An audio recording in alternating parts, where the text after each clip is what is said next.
ഈ അർജുൻ കല്യാണം നമുക്ക് ആ ദൃശ്യങ്ങളിലേക്കൊന്ന് ഫോക്കസ് ചെയ്യാം. ഇപ്പോൾ നമ്മൾ ദൃശ്യങ്ങളിൽ കാണുന്നത് ഈ തെരച്ചിൽ നടത്തിയ ഡൈവിംഗ് നടത്തിയ മേഖലയിലേക്ക് ഡിങ്കി ബോട്ടിൽ MLA മാർ എത്തിയിരിക്കുകയാണ്. അവരോട് അവിടെ അടിത്തട്ടിൽ കണ്ടത് എന്താണ് എന്നത് വിശദീകരിച്ചു കൊടുക്കുകയാവണം ഈശ്വർ മാൽപേ. മത്സ്യബന്ധന ബോട്ടും ഇപ്പോൾ ആ ഡിങ്കി ബോട്ടിനോട് അടുപ്പിച്ച് നിർത്തിയിട്ടുണ്ട്. അവരിപ്പോൾ തുടരുന്ന ഭാഗം അത് ഏതാണെന്നൊന്ന് അർജുൻ കല്യാൺ വിശദീകരിക്കാമോ?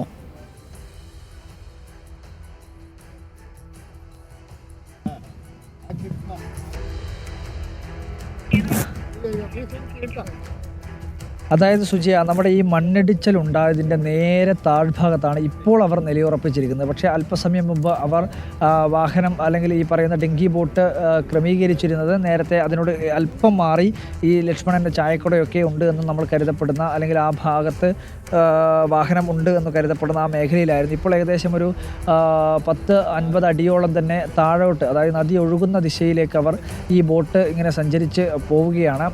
അവർ പരസ്പരം സംസാരിക്കുന്നു. നമുക്ക് ഇവിടെ നിന്ന് ദൃശ്യങ്ങൾ നമുക്ക് ഇപ്പുറത്ത് നിന്ന് മൺകൂനയും അതായത് നമ്മുടെ നദിയോട് ചേർന്നുള്ള ഭാഗത്ത് ഡൈവിംഗ് നടത്തിയ 2 കോൺടാക്റ്റുകൾ ഡിഫൻസ് ഇപ്പോൾ അതായത് നേവി ഇപ്പോൾ ഐഡന്റിഫൈ ചെയ്തിരിക്കുന്ന 3 കോൺടാക്റ്റുകൾ അതിൽ 1-ലും 2-ലും നടത്തിയ പരിശോധനയിലാണ് ഇത്രയും ലോഹഭാഗങ്ങൾ കിട്ടിയത്. ഒപ്പം ഹൈഡ്രോളിക് ജാക്കി കഴിഞ്ഞ ദിവസം ഈശ്വർ മാൽപേക്ക് കിട്ടിയതും ഇതേ ഭാഗത്തു നിന്നാണ്. അവിടെ നിന്നുള്ള ദൃശ്യങ്ങളാണ് നമ്മുടെ വീഡിയോ ജേർണലിസ്റ്റ് ഇപ്പോൾ എത്തിച്ചുകൊണ്ടിരിക്കുന്നത്. അവിടെ ഡിങ്കി ബോട്ടിൽ എത്തിയിരിക്കുന്നു. അവിടെ ഈശ്വർ മാൽപേയുമായി സംസാരിക്കുകയാണ് MLA മാർ 2 പേരും. കാർവാർ MLA സതീഷ് കൃഷ്ണസീലും ഒപ്പം മഞ്ചേശ്വരം MLA AKM അഷ്റഫും ആ ഡിങ്കി ബോട്ടിലുണ്ട്.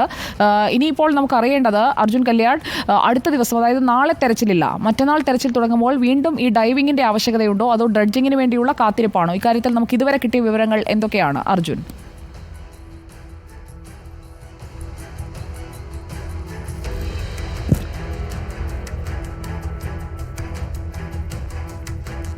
സുജിയ, അതായത് കഴിഞ്ഞ 30 ദിവസമായി നമ്മളെല്ലാവരും പറഞ്ഞുകൊണ്ടേയിരിക്കുന്നത്, പ്രതീക്ഷിച്ചുകൊണ്ടേയിരിക്കുന്നത്, പ്രാർത്ഥിച്ചുകൊണ്ടേയിരിക്കുന്നത് ഈ വാഹനം, അർജുൻ്റെ വാഹനം എവിടെയാണെന്ന് കണ്ടെത്തുക എന്നുള്ളത് തന്നെയാണ്. കഴിഞ്ഞ ദിവസം മാത്രമാണ്, അതായത് 29ാമത്തെ ദിവസമാണ് നമുക്ക് അതിൻ്റെ ഒരു തുമ്പെങ്കിലും നമുക്ക് കിട്ടുന്നത്. അങ്ങനെയാണ് ഈ ഹൈഡ്രോളിക് ജാക്കി ഈ ഈശ്വർ മാൽപേയുടെ തിരച്ചിലിൻ്റെ ഭാഗമായി കണ്ടെത്തുന്നത്. അതിൻ്റെ ഭാഗമായിട്ടാണ് ഇന്ന് കുറച്ചുകൂടി വിപുലമായിട്ടുള്ള NDRFൻ്റെയും SDRFൻ്റെയും നേവിയുടെയും ഒരു തിരച്ചിലിൻ്റെ ഭാഗമായി ഈ ദൗത്യത്തിൻ്റെ ഭാഗമായി പങ്കെടുക്കുന്നത്. ഈ ഹൈഡ്രോളിക് ജാക്കി കണ്ടെത്തിയതോടുകൂടി തന്നെ അത് മനാഫ്, ഈ വാഹനത്തിൻ്റെ അർജുൻ്റെ വാഹനത്തിൻ്റെ ഉടമ മനാഫ് ഇത് അർജുൻ്റെ വാഹനത്തിൻ്റെ ജാക്കി ആവാൻ തന്നെയാണ് സാധ്യത. ഏകദേശം 99% അത് ഉറപ്പിക്കുന്നു എന്ന രീതിയിൽ തന്നെ പറഞ്ഞിരുന്നു. അത്തരത്തിലൊരു സ്ഥിരീകരണം നൽകിയിരുന്നു. അപ്പോൾ അതോടുകൂടി തന്നെ ഈ സാധ്യതകൾ ബലപ്പെട്ട് വരികയാണ്, സാധ്യതകൾ കൂടുതൽ ശക്തമായി വരികയാണ്.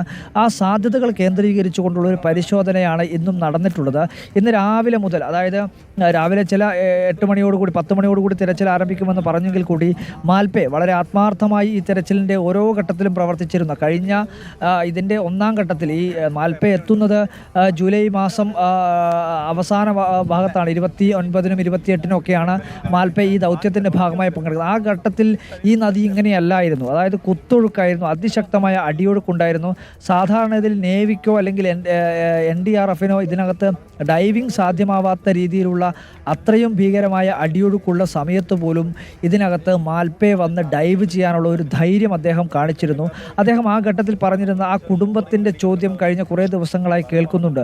ആ കുടുംബത്തിൻ്റെ ചില പ്രാർത്ഥനകൾ നമ്മൾ കേൾക്കുന്നുണ്ട്. അതുകൊണ്ട് എന്നാൽ കഴിയുന്ന സഹായം ആ കുടുംബത്തിന് നൽകുക എന്നുള്ളതാണ് താൻ ഉദ്ദേശിക്കുന്നത്. ആ കുടുംബത്തിൻ്റെ പ്രാർത്ഥനയോടൊപ്പം ചേരുക എന്നുള്ളതാണ് ഉദ്ദേശിക്കുന്നതെന്ന് മാൽപേ പറയുകയും ചെയ്തിരുന്നു. അപ്പോൾ ഇന്ന് രാവിലെ മുതൽ ആ മാൽപേ 10 മണിയോടുകൂടി തിരച്ചിൽ ആരംഭിക്കുമെന്ന് പറഞ്ഞുവെങ്കിൽ കൂടിയും അദ്ദേഹത്തിന് ഒരുപക്ഷെ ഇതിനകത്തുള്ളൊരു ആത്മാർത്ഥതയുടെ ഭാഗമായി അദ്ദേഹം 8:30 തന്നെ ഈ ദൗത്യത്തിൻ്റെ ഭാഗമായി പങ്കുചേരുന്നതിന് വേണ്ടി ഇവിടത്തേക്ക് എത്തിയിരുന്നു. അതിനുശേഷം അദ്ദേഹം അല്പസമയം കാത്തിരിക്കേണ്ടി വന്നു, ചില അറിയിപ്പുകൾ ജില്ലാ ഭരണകൂടത്തിൻ്റെ ഭാഗമായി ലഭിക്കുന്നതുമായി ബന്ധപ്പെട്ടുകൊണ്ട്. പക്ഷേ പിന്നീട് അങ്ങോട്ട് നമ്മൾ കണ്ടിട്ടുള്ള ഓരോ ഡൈവുകളും, ആദ്യഘട്ടത്തിൽ അദ്ദേഹം 1ാമത്തെ ഡൈവ് നടത്തിയപ്പോൾ മുതൽ ഏറ്റവും അവസാനം ഇപ്പോൾ ഉച്ചയ്ക്ക് ശേഷം നടത്തിയ ഡൈവ് വരെയും ഓരോ ഡൈവിൽ അദ്ദേഹം ഈ പുഴയുടെ ആഴങ്ങളിലേക്ക് മുങ്ങുമ്പോഴും തിരിച്ചു പൊന്തുമ്പോൾ നമ്മൾ കരയിലിരിക്കുന്നവർ, കേരളത്തിലെ ഒരുപാട് മലയാളികൾ ആഗ്രഹിക്കുന്നത്, പ്രതീക്ഷിക്കുന്നത് ഒരു ചോദ്യത്തിനൊരു ഉത്തരമുണ്ടാവണമെന്ന് തന്നെയാണ്. കാരണം ആ വാഹനത്തിൻ്റെ ഭാഗമെങ്കിലും കണ്ടെത്തിയിരുന്നുവെങ്കിൽ, അതിനകത്ത് അർജുനുണ്ട് എന്നുള്ളൊരു സ്ഥിരീകരണം ലഭിച്ചിരുന്നുവെങ്കിൽ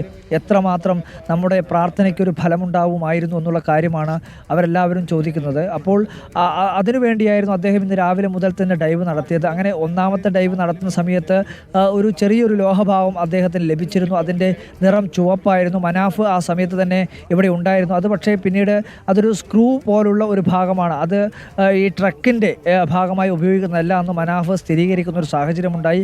ആ മാൽപ്പെ സ്ക്രൂ എടുത്ത് മനാഫിൻ്റെ കയ്യിൽ കൊടുത്തതിന് ശേഷം മനാഫ് തന്നെ അത് മാധ്യമങ്ങൾക്ക് മുന്നിൽ വന്ന് ഇത് അങ്ങനെയല്ല, ഞാനിത് പരിശോധിച്ചു എന്ന കാര്യം വ്യക്തമാക്കിയിട്ടുള്ളത്. ഒരു പക്ഷേ അത് ടാങ്കറിൻ്റെതായിരിക്കാമെന്നുള്ള സംശയം പോലും അദ്ദേഹം പങ്കുവെക്കുകയും ചെയ്തിരുന്നു. അപ്പോൾ പോലും നമ്മൾ മനസ്സിലാക്കേണ്ടത് കഴിഞ്ഞ ദിവസം ഈ പറയുന്ന ഈ ഹൈഡ്രോളിക് ജാക്ക് ലഭിച്ചതിന് ഏകദേശം ഈ 100 മീറ്റർ ചുറ്റളവിൽ തന്നെയാണ് ഈ പറയുന്ന രീതിയിലുള്ള ഈ സ്ക്രൂവും ലഭിച്ചിട്ടുള്ളത്. അതുകൊണ്ട് തന്നെ ഈ മേഖലയിൽ ഒരുപക്ഷെ 2 വാഹനങ്ങളും ഉണ്ടാവാനുള്ള സാധ്യത പോലും നമുക്ക് തള്ളിക്കളയാൻ വേണ്ടി കഴിയില്ല. രണ്ടാമത്തെ